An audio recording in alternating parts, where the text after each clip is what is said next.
Recorded live in New York City, the writing capital of the world. Welcome to the Virtual Writers Room with Israel Savage. Thank you so much. I'm really excited to be here. Today we're talking about how to inspire yourself to write. And I want to start with a disclaimer because the title of what we're talking about is actually incorrect. It's based on a false premise. What I mean is you can't really inspire yourself. It's like strangling someone to love you. Holding on so tightly with this tight grip. I think it was Elmira, is that right? In Looney Tunes, who wanted to hug and squeeze and love little animals forever. She would put them in this death grip. The animals weren't happy, but she kept at it. It doesn't feel good to chase after something that keeps running from us. And that's the dynamic that we can set up when we try to inspire ourselves or motivate ourselves. However, what we can do, and it works every time, is create an environment that allows inspiration to happen. You see, our natural state is one of well-being, one of peace, one of inspiration, inspired action. That's our natural state, but we can pinch ourselves off. What we want to do is create space. In other words, reduce noise. Create a space where there's no judgment, there's no criticism, silence, there's no strangled expectation. Instead, there is hopeful emotional expectation in this space. A feeling of well-being, everything is going to be okay. I'm just going to enjoy myself. And when you do that, ideas, discoveries start to bubble up and happen on the spot. Here are a few things that I do when I'm sitting down to write a screenplay.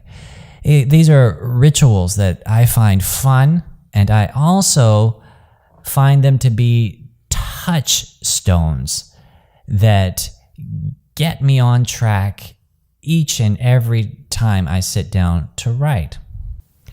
So once you have a general idea of what you want your screenplay to be, or a feel for what you'd like your screenplay or novel, this absolutely works for any long-term project that you're working on.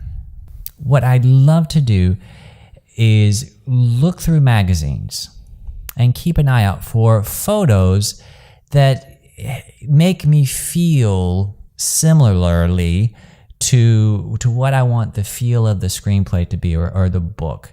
Now, the subject matter of the photos doesn't have to match the subject matter of the screenplay or book. It's a feeling that we're going for.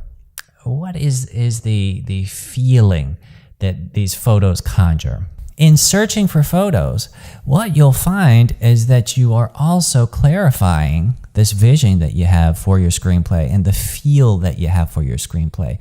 Your brain is always working, right? And so as you're combing through these photos in such a soft and easy way, your brain is moving pieces around in your screenplay and clarifying this and moving this over here. You don't have to sweat it. You don't have to be in the driver's seat for all of those things to fall into place. All you got to do is search for the feeling. Photos that give you the same feeling as what you expect a reader might feel as they read your screenplay or novel or what have you. The second thing that I like to do is find music that also conjures a similar feeling.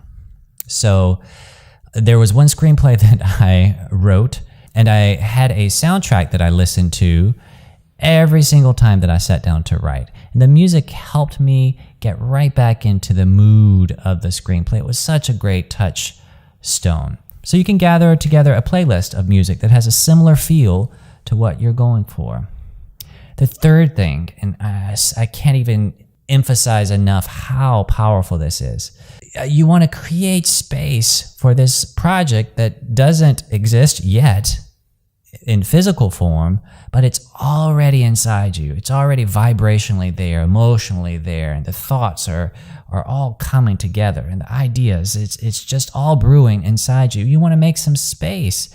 Just like when new parents are expecting to bring home a baby, this baby doesn't exist physically yet, but don't they go out and buy a bassinet and paint rooms and set up college funds? They're making space. They clear things out. They turn their study into a nursery. All of these things to make space for this new thing that they have hopeful expectation will come into their lives, but it isn't here yet. You want to do the same thing for this creative project. Now, what I mean practically speaking is, if we're talking about a screenplay, you want to get your paper out, and usually a screenplay is about 120 pages, say. So get 120 blank pages together and get a nice colored sheet of paper for your title page. Go ahead and give the screenplay a title. Don't sweat the title. Have fun with the title. You can change it at any time. This isn't about coming up with the perfect title. This is about making space. And so on that colored piece of paper, you'll want to print the title of your screenplay to be, and this is fun, written by, and your name. And then you'll want to bind that screenplay together. Normally, everything is 3-hole punched, and you get those little metal braids, I think they're called, or brackets or something like that, but you know what I mean. You stick them through the holes and then bend the backs of them, or however you want to bind your screenplay. And so you have these blank pages here, and go through at the bottom of the pages, and you can do this by hand, this part. Just number each of the pages, all right? And then hold that in your hand. The visual of seeing your finished project and holding it in your hands, something so powerful about that. The rest seems easy. Filling the pages seems easy once you've seen the final product and held it in your hands. And then you start to write. And as you write your pages, you slide them in and replace the blank pages with these pages that you've written until you are holding in your hand a finished screenplay. To recap, 3 things that you can do to allow inspiration for any writing project. First thing, gather images together. Second thing, pick music, put together a playlist. And third thing, go ahead and assemble your finished product. Create your title page. Do whatever you can to make it real for yourself. And then you'll want to go to your workspace and tape your pictures up around your workspace, have your playlist ready to go, your earbuds in hand, and of course, have your finished product sitting right by your computer or wherever it is that you write so that you can see it on a regular basis. This is how we allow inspiration. We have fun with it. We don't put it in a death grip and demand that it obey us. We simply enjoy the process. Passion, engagement, inspiration, they'll all be off the charts. If you liked the video you just saw, click on the link below to find out more about our virtual sketch writers room. You'll interact with writers from around the world from the comfort of your living room while you advance your professional writing career. For more information, go to instudios-nyc.com/VWR and MakeTVwithIN. We'll see you there.